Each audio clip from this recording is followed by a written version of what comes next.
Hi, I'm Darren Timson, and with the return of the Isle of Man's Domestic Football League tomorrow, I caught up with Manx Radio's football correspondent, Tony Mepham. We'll start with the title race, if that's all right, Tony. So obviously Peel are Yep. the champions. Air runners up, but they won the FA Cup, and obviously the sides met in the Charity Shield. St Mary's finished third last year, and Corinthians obviously were in there as well. But they've added to their squad this year with Sean Doyle and a few other FC Isle of Man players. How do you think that top battle is going to shape up this year? I think you're right. In the four teams that you've picked, certainly Corinthians have strengthened big time. When you look at people like Sean Doyle, you've got Dan Simpson back in there. Ryan Burns defensively will come in. Ronald McDonald when he's fit, and there's one or two others who've come back in as well. So, and new signings. So Corinthians are looking really strong. But St Mary's, Jack McVeigh, I'm pretty certain he's signed for them, and one or two other players showing interest to join them before tomorrow. So St Mary's are looking strong as well. But Peel United, we watched them last Friday. It wasn't a great game to watch. Peel, I would think, will be pretty well near enough the same team. Maybe one or two players will be back on island to strengthen them. But Ayr United, it's just a question of what players are available, because Sean Kelly and Johnny Shields didn't play, and by the sound of it, probably aren't available tomorrow as well. So that sort of lightens them as well, and definitely with the experience of Nick Hurtnott on the side won't help them. But Phil Quayle, he's a good manager, he's a good person, and I'm pretty certain he'll try and get the best out of the Ayr players. Is there any other team that you think might be able to break into that potential top four? Well, when you look at last year, I think Russian surpassed what they expected. Certainly Ramsey will get better because there's a lot of young players there who will improve. Plus, the signing of Cameron Torr from Ayr United is a real coup, because I think Cameron has improved so much over the last couple of years. And then when you look at Laxey as well, there's a lot of good young players in that Laxey team, but it's having them available is the big problem, because they seem to sort of get sort of taken away playing for FC Isle of Man or other things, which sort of takes them away from the starting lineup of Laxey. But I think certainly, looking at Corinthians, Peel, and St Mary's, I think the champions will come from one of those three. Looking at the promoted teams, obviously Braddon and Old Boys are making their way into the league this year. How do you think they're going to fare this season? I think Braddon will do okay. I know they've lost Liam Kane. He's gone away. That's a big loss, because a lot of goals Liam scored. But they've still got the nucleus of the main squad there, younger players, so they'll have improved sort of on the experience of last year, and they'll be looking to stay in the division this year. Old Boys, a little bit unknown, because last year they just got through, didn't they, against Ramsey Youth Centre, beating them for that second promotion spot. But again, they've got a lot of good young players in there. One or two new players were due to sign for them. They haven't yet.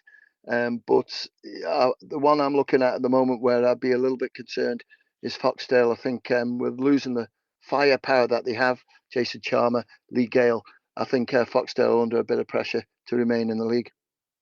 Do you think? How do you look at the mid-table battle as well? Do you think they'll be quite strong this year, or do you think quite a few teams alongside Foxdale will struggle a little bit in the league this year? Well, the game I'm covering tomorrow for Manx Radio is St John's against Laxey. Looking forward to that one, because St John's, Callum Taggart is in the squad, Dean Leese as well. So a lot of pace, a lot of trickery to deal with up front for St John's. Goalkeeping wise, I think they've changed that round, but no news on that one at the moment.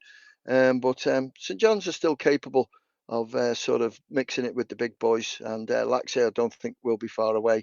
But as I've already mentioned, when I look at Russian and Ramsey, I think they'll be looking to go another step compared to last year. Russian didn't have a great start, but then my word, Andrew Moody's team pulled the socks up and played really well towards the end of the season. And one or two players, Carl Hickey, I think one of them, great goal scorers, signed for them, so that makes them even stronger. Just looking at the second division, then obviously St George's and Moran were relegated last year. Colby and Rycob just missed out on promotion. How do you think that second division is going to shape up this season? We got a little bit of a problem with Division 2 at the moment.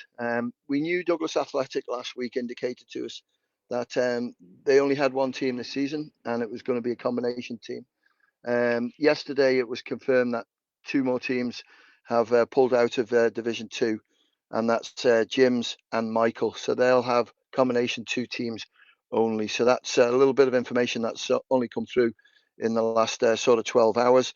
But when you look at the rest of the teams around there, I think Douglas Royal have made some really good signings. So we'll wait and see how they bed in. St George's have still got a lot of talent there, and the younger players that they've signed will hopefully, sort of give them an opportunity to push. Pulrose, little dark horses there, I think, Pulrose, because they've made some really good signings. When I look at Barry English from Onken, he can score goals. And when I look at Castletown, not too sure if they've signed any players, but Colby against Ramsey Youth Centre and Old Boys. Colby have lost a couple, but gained a couple. So they should be able to cover the cracks that have been left.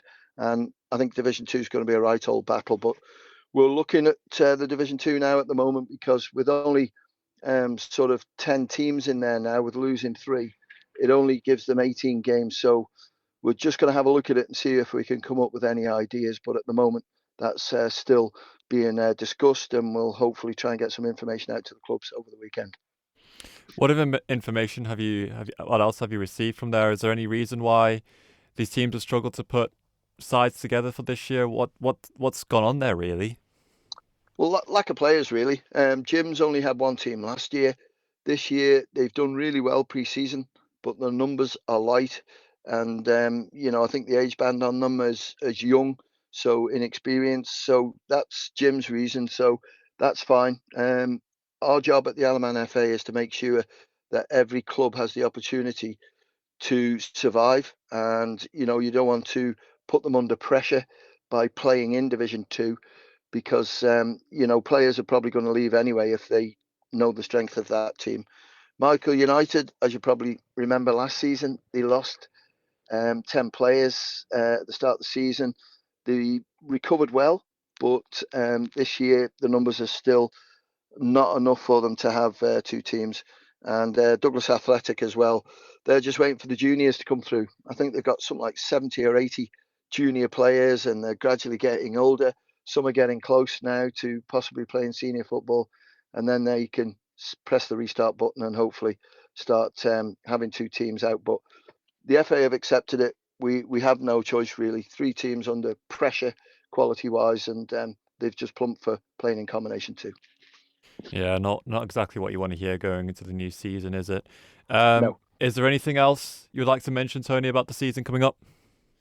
No, just everyone sort of enjoy themselves. Just remember, 1 or 2 of the new rules come in. The referee one is key.